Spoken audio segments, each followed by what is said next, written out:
Oh, for just one time, I would take the Northwest Passage to find the hand of Franklin reaching for the Beaufort Sea, tracing one warm line through a land so wide and savage, and make a Northwest Passage to the sea. Stan Rogers, who wrote that, came here from Hamilton. Yeah! Well, welcome, folks, to Nahanni Gold's closing night for the Hamilton Fringe. Yeah! Before we begin proper, I just want to let you all know that tonight's show is being recorded for posterity. So please say hello to posterity for me. That's what I like to hear. Well, folks, the things you're about to hear really happened in the northwest of Canada in the early 1900s. Frank and Willie McLeod were real men who lived, worked, and died in the region we call the Nahanni Valley. But as Hammerson Peters puts it, like many good frontier legends, there are a number of different versions. Now, many credible contemporary frontiersmen espoused versions that were totally incompatible from one another. But from these seemingly disparate threads, a single narrative can be woven.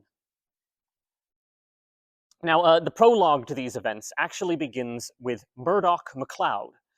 Murdoch MacLeod was a Scottish immigrant who came to Canada in the mid-1800s, and there he met a Dene woman by the name of Mary. Together, they have several children together. Now, Frank and Willie McLeod are perhaps the most famous of the McLeod children, but we're going to meet their siblings first. We're going to go to one of the many trade forts that now pepper the Canadian subarctic to meet with Fred McLeod.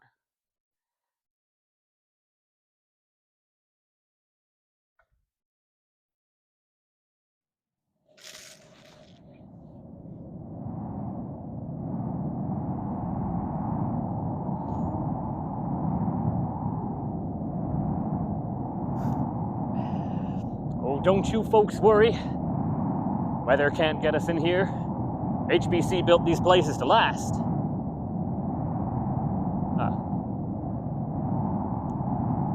Suppose you're here to hear about it. The gold. The valley. The brothers. The head. The Nahanni Valley. All right.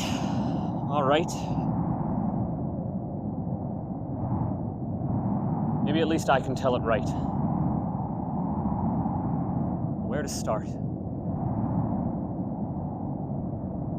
In the year 1900, I was chief factor at Fort Liard.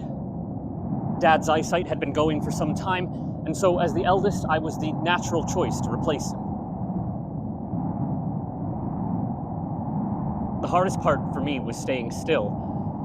Me and my brothers, we grew up on the frontier. We were probably more comfortable out there than in here with civilized people. Fort Liard's about 100 kilometers from the Nahanni Valley, and that's beautiful country, primordial. The valley catches low-hanging mists in the ring of mountains and cliffs that make up its borders, and at night, under the full moon, when you see that sea of fog, you understand why the Dene have such dread tales of the place. I mentioned 1900. That's the year it started. For us, at least. It was the dead of winter, which is why I was so surprised by how little he was wearing. Just a greasy, smoke-stained caribou skin tied in the old style. He has with him a pair of mucklucks, snowshoes, a rifle, and a medicine bag. And it is from this medicine bag that he reaches in and withdraws a handful of solid gold nuggets, which he lays on the desk before me. Well, when he makes his request, it's clear to me that he has no idea how much this gold is worth. So I tell him to have a seat by the fireplace. I make the requisition, do the paperwork, and when my part is done, I approach him. Excuse me, sir. You overpaid for your supplies. I'm going to give you some extra tea and tobacco. We'll break into my own shares for now. And he thanks me. But he's not used to this kind of exchange. He is Nahanni, a people so old it's unclear what was named first, them or the valley. Oh, well, we talk a little. I get him to open up a little. Finally, I ask the question that's on my mind. So, where did you find the gold? He eyes me suspiciously. What's it worth to you? And I have to think about that, because I can't explain it in a way that relies on dollars. You know, the ancestors didn't have dollars, so he doesn't need them. It can help me live a good life, is what I settle on. His eyes go back to the fireplace, disinterested, and I can see the flames dancing in the dark pools of his eyes. A good life, he says. An easy life, you mean? When was the last time you thought about a good death? And I say, very honestly, I don't think there is one. You know, in life, you can try to make your family and your loved ones comfortable, but in the end, death is death. No two ways about it. Well, he doesn't like that, not one bit, but I recover quickly. What do you think is a good death? And he says, I came into this world screaming and covered in my mother's blood. I should like to leave it the opposite way. Well, despite his disdain for the good life, he tells me where he found the gold all the same. He says he found it in the Nahanni Valley, just north of the Cascade of 13 Steps, somewhere just off of Bennett Creek, from the way he describes it to me. I want so very, very badly to go into the Nahanni Valley and find the gold. Open up the MacLeod family mine. But I can't. I am now the breadwinner for the family, and my responsibilities keep me at Fort Liard. The family on Edmonton relies on me. So, I spend a year justifying it to myself. A handful of gold is not a mine, I tell myself. And then a year later, another Nahanni man comes through. This one's a local hunter. We're familiar with him, and he's about 6'2", like a bear on its hind legs. We call him Little Nahanni. Well, Little Nahanni comes through for his usual resupply, and to my surprise, he pays in gold. And when I ask him where he got the gold, he says he got it somewhere very near Bennett Creek. Well, I can't wait any longer. I cannot do anything, but I can write a letter to my brother, Willie. Willie's job doesn't support the family, so he's more than happy to leave it. And my other brother, Frank, leaves his manager's position when Willie shows up, my letter in hand. The two of them head into the valley, 1903, 1904, I think. Well, after a season of work, I get word from our sister fort, Fort Simpson, that my brothers have arrived with a good quantity of gold, which they promptly squander, drinking and gambling. Now, what can you do? It's the frontier, not much else to do. So I'm very grateful when they send me a handful of the best nuggets, which I work into the chain of my pocket watch. I want an heirloom to pass on. No drinking and gambling for me. Well, it's not long before my brothers are ready to make a second expedition, and this time they bring my younger brother Charlie with them. Charlie's young and inexperienced, but he's a good frontiersman, certainly better than most. Well, the way he tells it, it wasn't long before they were pulling gold out of the creek beds. It's become clear now that somewhere in the Nahanni Valley there is a wealth of gold, and me and my brothers are hot on its trail. It's clear that they'll find it, if they can stay the winter. But winter that far north is lethal, totally unforgiving. So they're not willing to face it without a quick resupply at one of the southern forts. They pack every good thing they've found so far into their canoe, and they make their way down the South Nahanni River. Things go all right. And then they hit the Cascade of 13 Steps. Now, that's some of the deadliest whitewater rapids in the whole valley, hell, probably all of Canada, hell, probably the whole world. Well, they do an admirable job. They make it down 7 of the 13 steps, and then Frank, Willie, and Charlie capsize. Of course, I don't know about any of this. By that point, I'd been transferred over to Fort Providence, a little farther from the valley, a little closer to civilization, and I have to wait for things to make their way along the moccasin telegraph. Oh, excuse me, that's just our frontier word for the grapevine. Well, word arrives along the moccasin telegraph. My brothers are at Fort Liard. They're bone thin and missing all their supplies, but they're alive. They've lost everything, the prospecting equipment, the gold. All they have left is a vegetable salt container of flake gold. Practically nothing. But you know, despite my brother's blunder, I was proud of them. You know, they faced the valley in its harshest time of year, and they made it out.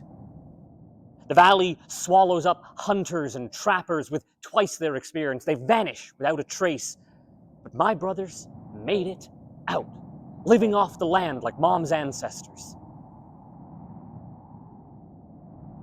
They have to take jobs with the Hudson Bay Company in order to recoup their losses, but it's very slow earning. And we're working against the clock here. It's only a matter of time before other people hear about the gold, and we get a rush like the Yukon had back in the 1870s. It's during this general period of discontentment and disillusionment that I make the acquaintance of a man by the name of Robert Weir.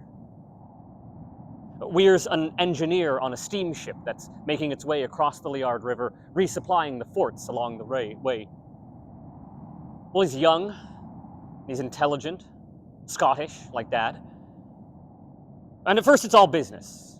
I'm still chief factor, so inventory falls under my jurisdiction. And we talk. And then he remarks upon the unique quality of my pocket watch chain. I don't know. I guess maybe because he has a bit of the old country in him, I tell him everything. I tell him about the gold, my brothers, how they're having difficulty finding someone to stake them on credit, you know, because of their drinking and gambling. Well, Weir's interested, but I guess I didn't realize how interested until the next day, when he breaks his contract with the Hudson Bay Company and makes his way directly to Fort Liard to find my brothers. Evidently, once he arrives and finds them, he makes them an offer. He says he's willing to fund their next expedition on one condition, that he's allowed to go with them. And in the spring of 1906, Frank, Willie, and Robert Weir head into the Nahanni Valley for what will be the third and final time. Charlie stays behind this time. Well, seasons come, seasons go.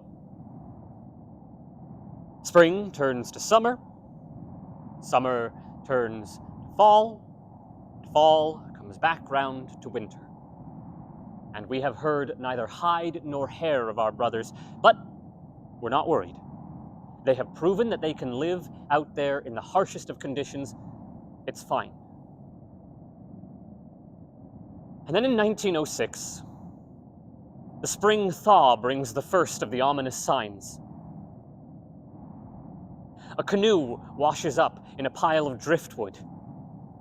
And from the way the Dene hunters describe it to me, it matches the one my brothers took with them into the valley.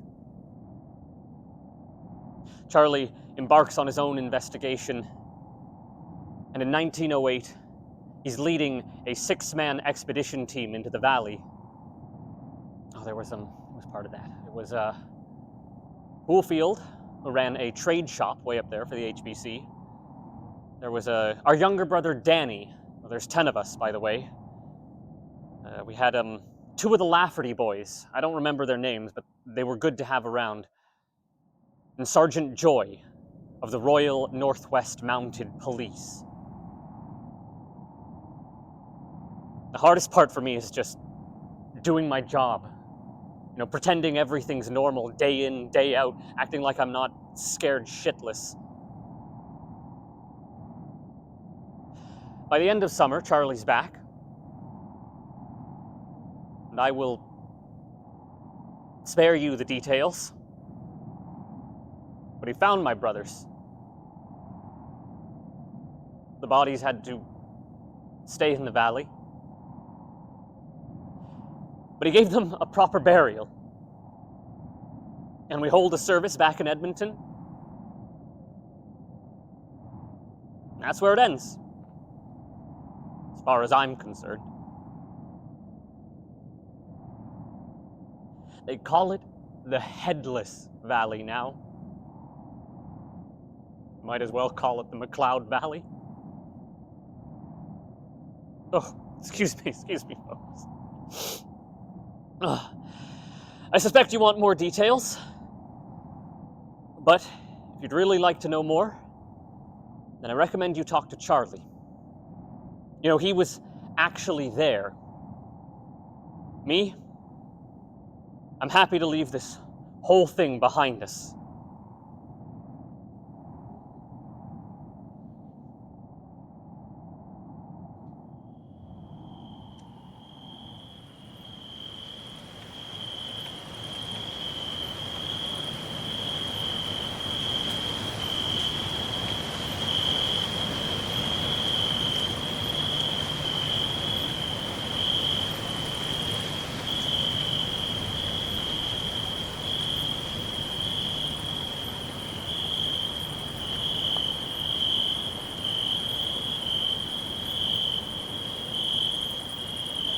Better. Stories matter. They've got power in them. Old magic. Oh, of course you city folk don't believe in magic, do ya? Because you can't buy it or sell it, hold it in your hand and own it, so it can't be real. Real magic, real medicine, takes time. Slow, heavy, and invisible, it carves out glaciers, mountains, and valleys. And all it takes is one little moment, one moment perfectly aligned like something out of a storybook, and suddenly magic is real again. Nahanni Valley's got plenty of magic in it.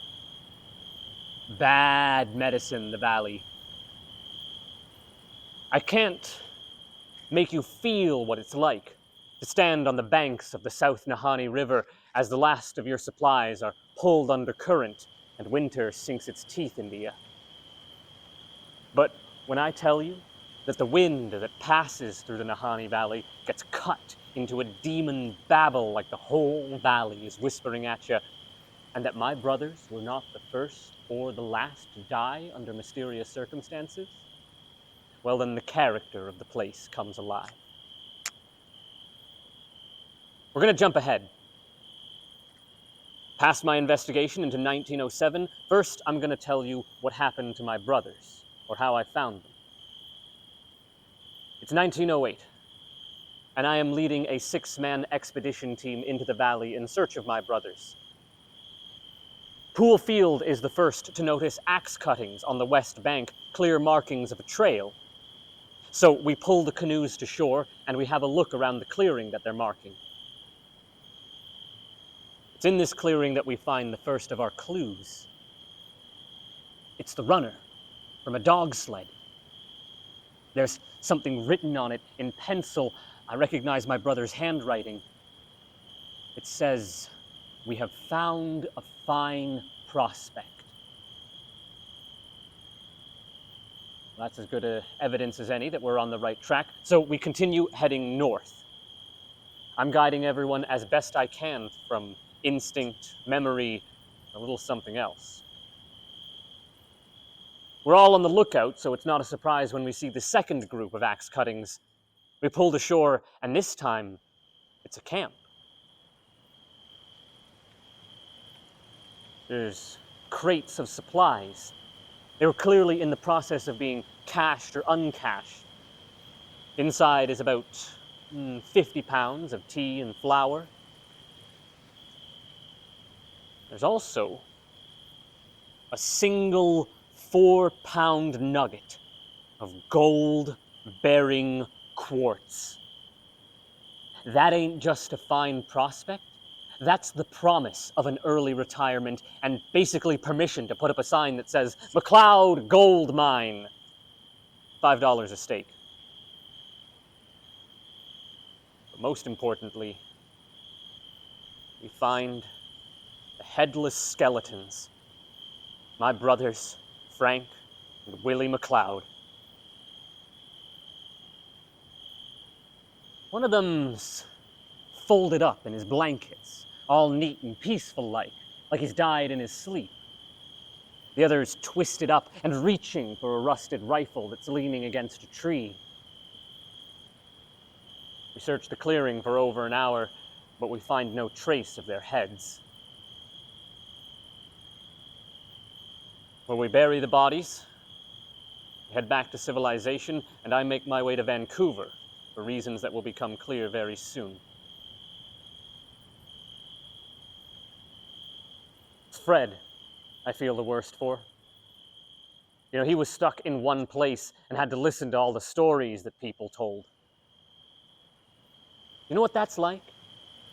To hear the same story over and over again, told by cynical prospectors or superstitious hunters. The only detail that ever sticks is the missing heads. And people had plenty of theories on how my brothers died. Lots of people said it was disease, which, fair enough. Some people thought it might be some mad trapper or escaped fugitive. My brothers caught him in the valley, and in order to hide his location, he killed him. Some blame the Nahanni themselves, thinking maybe they're tired of seeing white men in their traditional territories and decided to my brothers as a message. Never you mind that the Nahanni have been very accommodating to the white man and are some of the most peaceful people I met. Ain't never done anyone no harm who didn't deserve it. That's just the way they get talked about, though. The Nahanni, the Casca, the Slavey, the Dogrib, hell, all the Dene get talked about like that. The Cree, the Blackfoot, the Mississaugas, they just get talked about like they're savages in the way of progress and I'm sorry, I don't have anything constructive to say about that. It's just, people don't know what it's like to have every man's respect right up until they know the color of your mother's skin.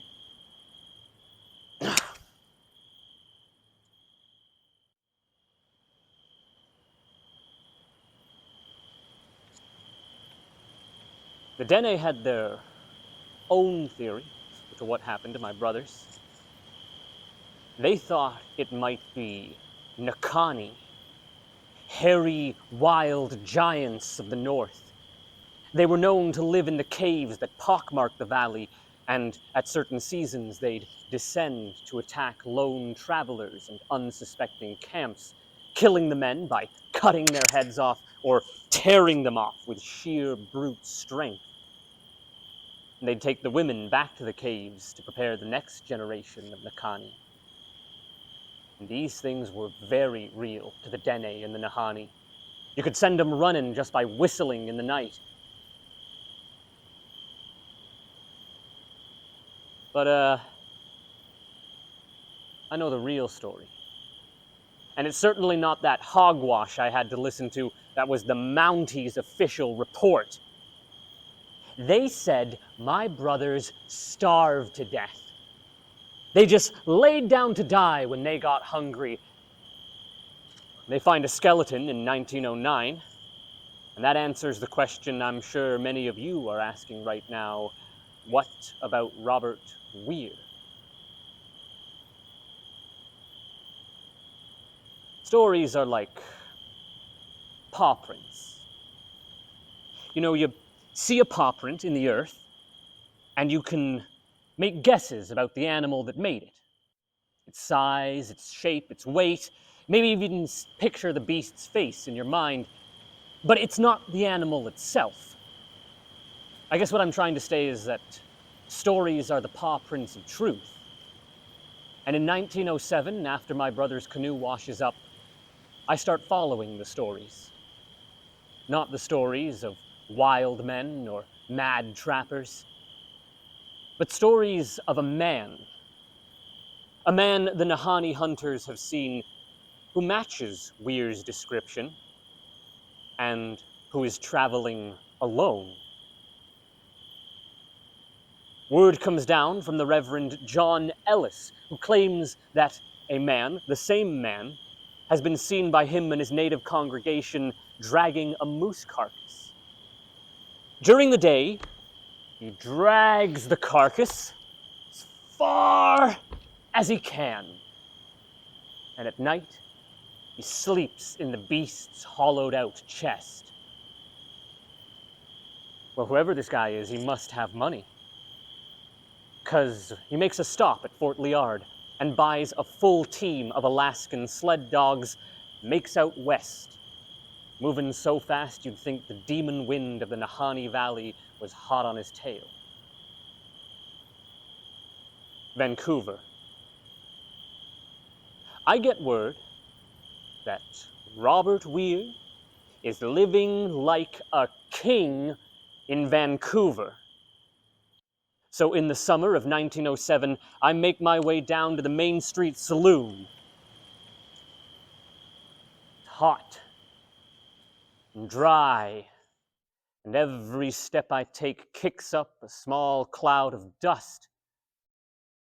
There's a man at the bar, and he's buying a round for the whole bar, and as he turns on unsteady heels, I stare into the hawk nose and pale blue eyes of the man I have been tracking across the subarctic. Robert Weir! Charlie McLeod. Well, actually, Mr. Weir, there's been some disturbing developments. We're hoping you might be able to clear up some details for us. Weir tells me that he and my brothers did indeed strike gold, but they barely have time to pull the precious metal from the earth in between the hail of spears and arrows. Evidently, they are attacked at all hours by the Nahanni. Well, they make their way down to Nahanni Butte, and they divide what they've found so far. Weir heads west, and my brothers stay in the valley to decide when it's safe to return. Now, I don't believe a word Weir is saying, but I keep that to myself. I let him think that he's fooled me, that I'm just going to vanish from his life. You should have seen the look on his face when I showed up the next day. And the day after that, and the day after that. For the next 2 weeks, I extract Robert Weir's story question by question, drink by drink. Finally, we address the important question. So, where did you find the gold? Thank you, Mr. Weir. I'm sure we'll see each other again soon. Weir tells me that he and my brothers struck gold in the shadow of 3 red, nameless buttes. And a year later, in 1908, I'm standing in that shadow. Before me is the crates, the gold, and the headless skeletons of my brothers. And now I know the story. The real story.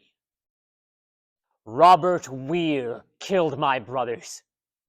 He shot them through the heads, then cut their heads off and threw them in the South Nahanni River to hide the evidence. And he did it because he had gold fever. So as soon as the 1908 expedition is done, I make my way back to Vancouver. Righteous fury, the wind in my wings. Where is he? Where's Weir?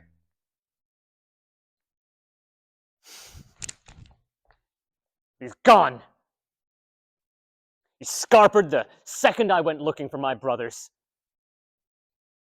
They find the skeleton in 1909 and just decide it's Weir.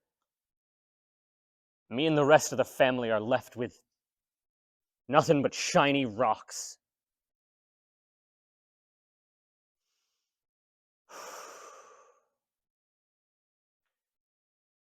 But I get my chance. A second chance that I don't squander. It won't be for many years. And, for legal reasons, I can't talk about it. But if you really want to know what happened, I recommend you find out what remains of Robert Weir.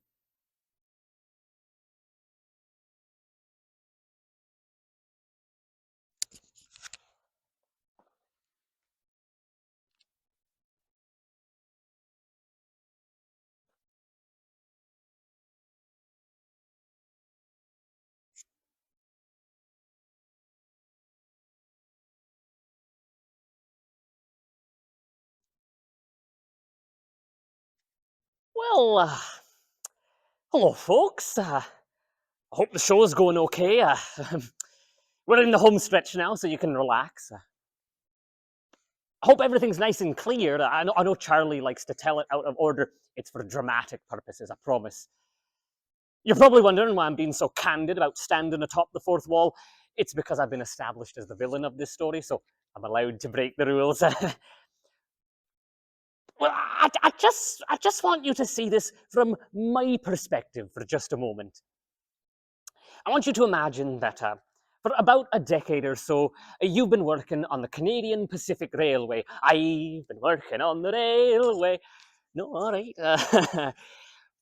Well, it's been many years, and you're far from Nahanni country and its tales of cursed valleys and wild men, and you're living just outside of Edmonton.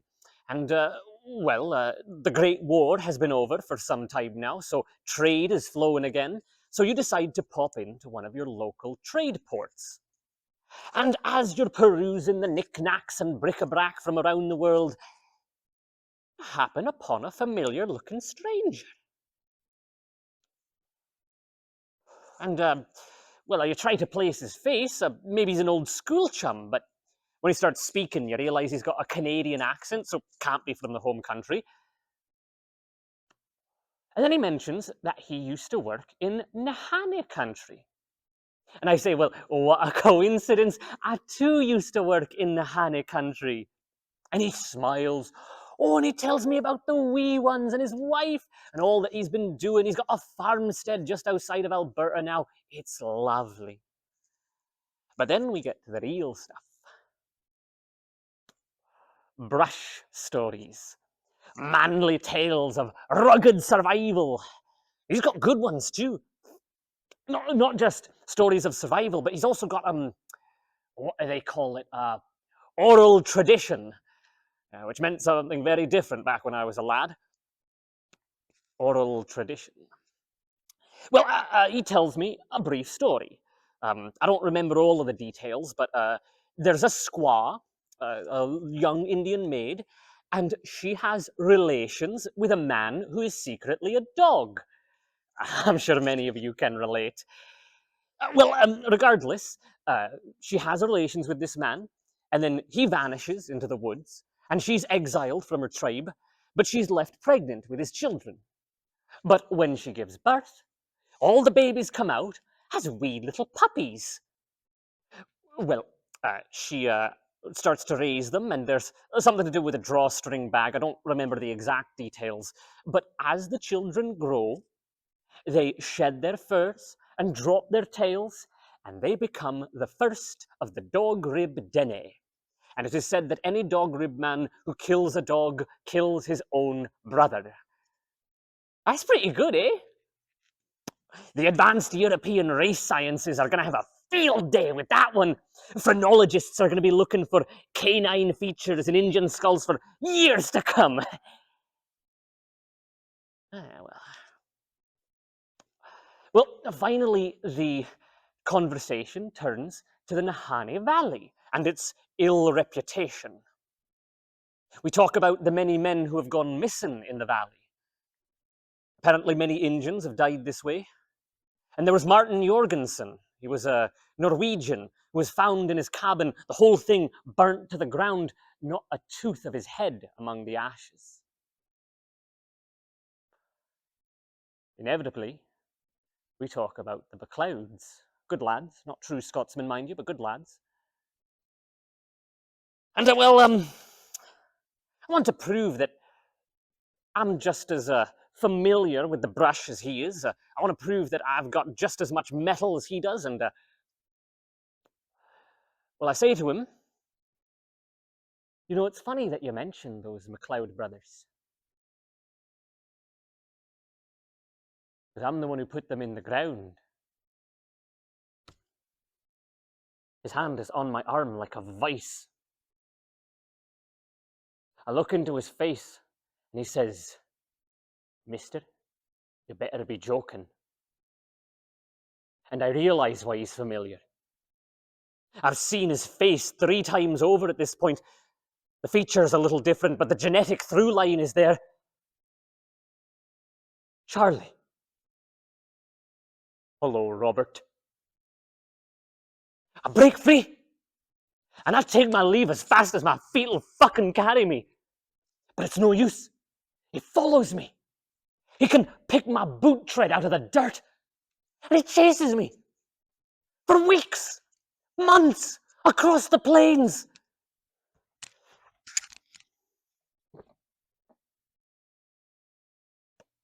What if I'm innocent? You know, what if I just happen to be another Scotsman who just happened to purchase a team of Alaskan sled dogs at Fort Liard under a false name, eh?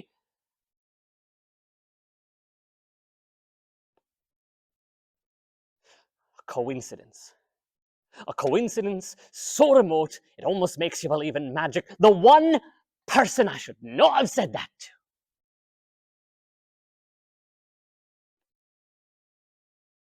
Charlie MacLeod believes in magic. There were times when his camp was closer than I would like, and I could make out the details. He'd light 2 candles, place them on the ground, and sit between them, almost like one of them Oriental Buddhas, or a sitting Indian, I guess.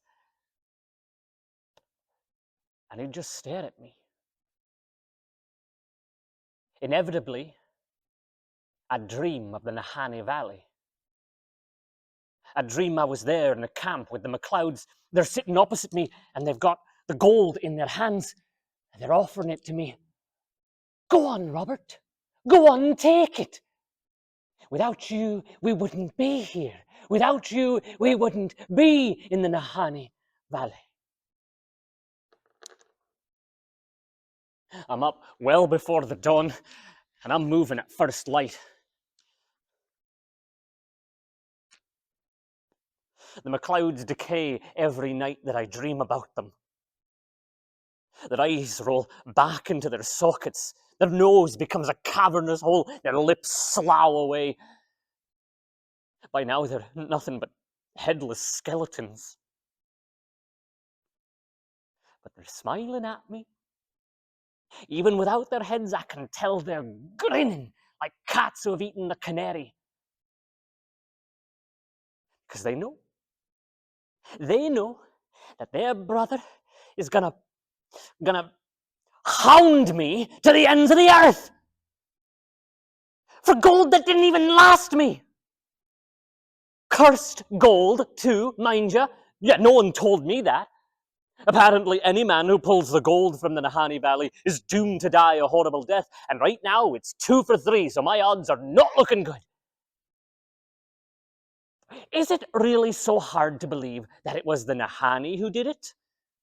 I mean, it's not like there's many left to contradict me. Smallpox has proven very effective at solving the Indian problem, and a problem it is. How's a proper Christian gentleman supposed to make a living here? I'd like to believe that when Charlie MacLeod comes over that hill, he'll forgive me the things I've done. He's older and kinder and wiser, or maybe I haven't done them at all, huh?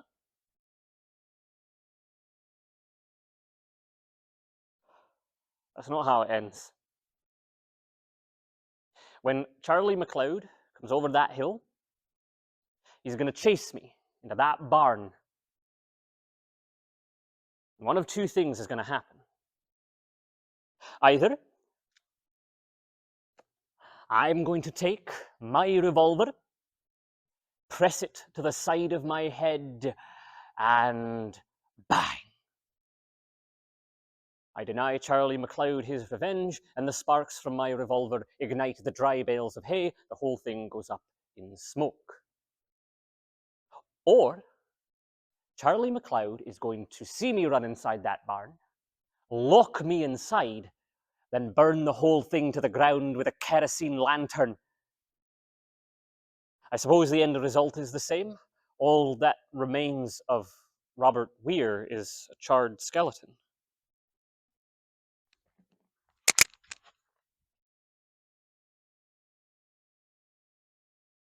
When Charlie MacLeod tells his side of the story to Philip H. Godsell, he says that when they found Weir, they found in the farmhouse that he was staying by a plate, mountains high, with cigarette butts and a spyglass. Evidently, he spent the last few days of his life just watching the horizon and smoking. Charlie MacLeod will make 2 more ventures into the Nahanni Valley. The first time, he strikes copper, supposedly with the help of his brother's spirits. The second time goes so badly that he swears off the valley for the rest of his life. The valley itself is declared the first UNESCO heritage site in the 1970s. The gold, well, barring special government permissions, it's going to remain in the valley. Then again, some people think that maybe Frank, Willie, Charlie, and Robert found all there was to find of the gold, and that even now it's changing hands, spreading the bad of medicine of the Nahanni Valley across the Canadian economy. Certainly explain a lot, wouldn't it? Well, you've heard the stories. The history is there for you to find for yourself. But as long as a demon wind whispers in the Nahanni Valley, and we have lips to tell their stories, the lost MacLeod mine and its legends will forever be part of the great Canadian tapestry. Oh, for just one time, I would take the Northwest Passage to find the hand of Franklin reaching for the motions.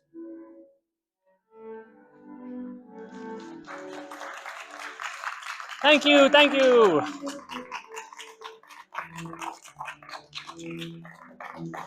Well, folks, I won't take up too much more of your time. I just wanted to make a quick few shill notices. First and foremost, if you want to find me and the rest of my theater goings on, you can follow myself and my company at Bad Crew Theater. You can find us on YouTube, Instagram. We don't use our Facebook much anymore, but we are there, and we will post about new shows when they come up there. Now, as well, I would like to take a moment to acknowledge mysteriesofcanada.com. Without Mysteries of Canada and the works of Hammerson Peters, I would never have heard of the Nahanni Valley, or the MacLeods for that matter. And so he's, like many of us in unconventional industries, is currently experiencing a bit of economic hardship and could very much use a few extra purchases of one of his books, maybe some of his authentic Métis paraphernalia. But other than that, we're going to clear up the set. Thank you so much for attending the closing night of Nahanni Gold. Oh, and feel free to come up and ask questions afterwards.